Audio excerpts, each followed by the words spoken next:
In this video, I'm going to share 5 things your doctor doesn't want me to tell you about the kidney diet for chronic kidney disease, CKD, with the most important one being amino acids.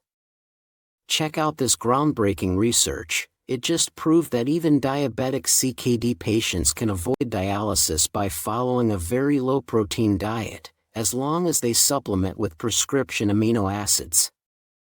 But go ahead and try asking your doctor for a prescription for these safe but expensive supplements.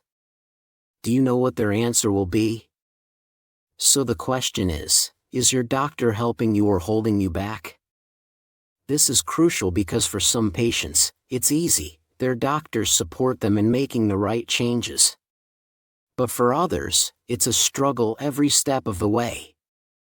Doctors tell patients to avoid even the most commonly used vitamins. They refuse basic tests, like iron markers for people with anemia. Nephrologists bully patients into starting dialysis even when they don't need it yet.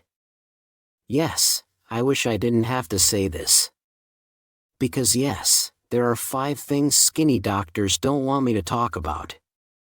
Starting with number 5. Cutting back on protein is the single most important step to protect your kidneys. Listen to this amazing success story from one of you. Barbara Morales, in July 2024, said, "I had a GFR of 41. Shocked and scared, I found you on YouTube and started eating vegetarian that very day. By November, my GFR was 51, and yesterday, thanks to sticking with the diet, teas, and supplements you recommended, my GFR just hit 86. Raising a GFR from 41 to 86 is absolutely incredible. We're talking about a 110% improvement here." So I immediately asked her about her diet, and here's what she said. She eats lots of vegetables, especially colorful ones rich in antioxidants, whole grains, a small amount of seeds, chia seeds, and she absolutely loves spices. So thank you so much, Barbara, for sharing your story and your diet. And guess what? That's a very low-protein diet. Now, how many of you have been told by your doctor to keep eating poultry, fish, or even dairy? How many of you have heard the nonsense that too little protein is dangerous for CKD patients? If you're one of them, then next time you see your doctor, show them this. This is the CKD management guideline, and guess what? It recommends a low-protein diet for all CKD patients, including those with diabetes. And yet, many nephrologists will tell you to eat meat and cheese, which is just absurd. This isn't a small study, this is the actual guideline book they're supposed to follow. How are doctors still getting away with blatantly ignoring it? They're still giving outdated advice. They ignore the latest research, they even ignore the official guidelines sometimes. And you're left struggling while the right approach is right in front of us. But Barbara didn't listen to the bad advice. She took control of her health, put in the work, and now her kidneys are doing better than ever. So if your doctor still says that a low-protein diet is dangerous, maybe it's time to start asking whether they really have the knowledge to help you. Let's say you've ignored the nonsense about nibbling on cheese-wrapped fried chicken thighs and instead chose a low-protein diet. But now comes the next step. Get yourself the kidney-saving supplement that makes this diet 100% safe for everyone, keto analogs. So what are keto analogs and why do you need them? For those who don't know, keto analogs are prescription supplements specifically designed for CKD patients. Their only purpose is to give you the essential amino acids your body needs without all the phosphorus, acidity, and kidney toxic waste that comes with regular protein. So these supplements replace the protein in your diet without putting extra stress on your kidneys. They're a real game changer for anyone serious about protecting their kidney function. It's clear that most kidney patients need a prescription for these. Now, Just to be clear, I'm not talking about these supplements because I enjoy giving free advertising to big pharmaceutical companies. I don't. And I'm certainly not talking about them because they taste good, they absolutely don't. I'm telling you about them because you need them, but your doctor won't prescribe them. So why don't nephrologists prescribe them? Every time one of my patients tries to get a prescription for keto analogs, they hit a wall of nonsense. Seriously, some of the most ridiculous reasons have come from doctors talking about these supplements. One patient was told, "Oh, those are only for dialysis patients." Not true. In fact, you don't even need keto analogs if you're on dialysis because you don't have to follow a low-protein diet at that point. Another patient was told he didn't need keto analogs because he had diabetes. Right. As if having diabetes somehow makes chronic kidney disease better. But the best reason I've ever heard for denying keto analogs was when a patient was told to avoid all vitamin supplements. Keto analogs aren't even vitamins. Keto analogs have nothing to do with vitamins. Do some nephrologists think keto analogs are some kind of cryptocurrency only kidney patients know about? Or maybe some secret kidney elixir? The truth is, a lot of doctors haven't updated their knowledge about CKD treatment in years, and you're the one paying the price for that. So if your doctor refuses to prescribe keto analogs, push back. Because at the end of the day, it's your kidneys, your health, and your future, and you deserve every tool available to protect yourself. Now, worse than doctors thinking keto analogs are some ancient relic Indiana Jones had to recover, is doctors forbidding their patients from taking renal multivitamins.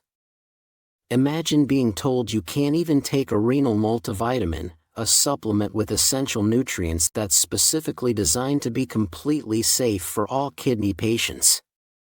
Why? Because it contains iron. Let me tell you a story. A man with stage 4 CKD. He started the kidney diet about 3 months ago, and he was doing great. He was making real progress, his GFR was going up, his protein levels were going down, and his kidneys were practically standing up and applauding him. The formula for his success was simple, a well-balanced kidney diet and his commitment to sticking with it long-term, supported by just a few supplements, including a renal multivitamin. You'd think that would be uncontroversial, right? Now let me set the scene. Everything was going great. He requested an iron test, and clearly, that was the first mistake, because as soon as that result came back, his nephrologist looked at it and acted like it was a full-blown medical emergency. The test showed his ferritin, a marker of iron storage, was high. You see where this is going? A renal multivitamin contains iron, and now he has high ferritin. But high ferritin can mean two things: the patient is getting too much iron from supplements, or the patient has chronic inflammation, which, happens in stage 4 CKD. So clearly, the reasonable thing any healthcare provider would do is check the other labs to see what's actually going on. His C-reactive protein, a major inflammation marker, was high, while his total iron binding capacity and transferrin saturation were low.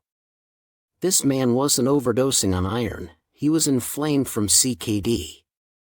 His ferritin had nothing to do with the small amount of iron in his renal multivitamin and everything to do with inflammation.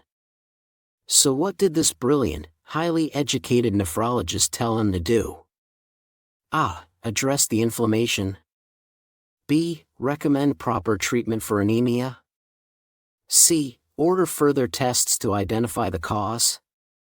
No, that would be too logical. Instead, he chose D. Stop taking the renal multivitamin. That was his advice. He just needed to look at those tests, put on his medical detective hat and say, multivitamins for the kidneys, that's the culprit for high ferritin. Ban it immediately before this patient gets too healthy. And that, right there, is why some doctors stop ordering tests, because they don't know how to read them. By the way, if something like this has happened to you, let me know in the comments. Tell me about it. Maybe next time I'll make a top 10 list.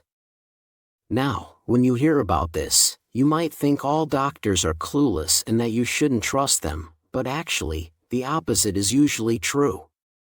The interactions and stories I'm sharing today are exceptions, rare cases where the doctor causes a problem instead of helping solve it. So make sure not to jump to the conclusion that you should stop trusting your doctor or your nephrologist. In reality, most doctors are genuinely happy to see their patients improving because they've started a kidney-friendly diet. Honestly, a knowledgeable and capable doctor is one of the most valuable assets you can have when managing CKD. The right doctor doesn't just prescribe medication, they listen, they adjust, and most importantly, they work with you to find the best possible treatment plan. They should be willing to order the necessary tests, discuss your results with nuance, and support your efforts to improve through diet and lifestyle changes. A great doctor doesn't feel threatened by your progress. So, don't accept outdated advice or resistance to proven treatments. Find a doctor who truly wants to see you succeed. Don't settle, and consider seeking a second opinion, especially if your doctor is trying to bully you into starting dialysis. When you walk into your nephrologist's office, being bullied is the last thing you'd expect. But this actually happened to one of the patients. He's one of my YouTube followers, diagnosed too late, already at stage 5 CKD. But unlike many patients labeled stage 5, he didn't just sit around waiting for the dialysis machine to show up at his doorstep. No! He fought back. He learned about the kidney diet. He seriously cut back on protein. He gave up meat, dairy, and junk food, replacing them with kidney-friendly foods like fruits and vegetables. And of course, he took his prescribed medication. Now, with this approach, if a patient is supported by a competent doctor, it's not impossible to delay dialysis for several months, if not years, even in stage 5, as long as all the electrolytes remain within the normal range. Until one day, his nephrologist sent a fax, to his primary care doctor. This nephrologist decided that since the patient was in stage 5, he needed to have a fistula put in his arm immediately to begin dialysis. Because apparently, human autonomy is optional. But the thing is, this patient didn't want dialysis, and legally, ethically, and morally, that's his choice. But the nephrologist didn't like that answer, and instead of respecting his rights as a human being, the doctor decided to punish him by withholding his medications. So no more torsemide, no more EPO injections for this poor patient. Yep, no fistula, no meds. So this is how some doctors operate: either you get on the dialysis train fast, or you pay the price and become an extra tired version of the Michelin Man. A nephrologist actually tried to bully a patient into dialysis like some sort of medical loan shark, or the fact that someone is still successfully sending a fax in 2025. I guess the dialysis part is worse, because here's the main point: a recent study found that starting elderly kidney patients on dialysis early doesn't even extend their lifespan. As you can see, the research suggests that unless you're on the transplant list, a kidney diet might be your best shot at living longer. And that's all for today. Thanks for watching. God bless you. Goodbye, and take care of yourself.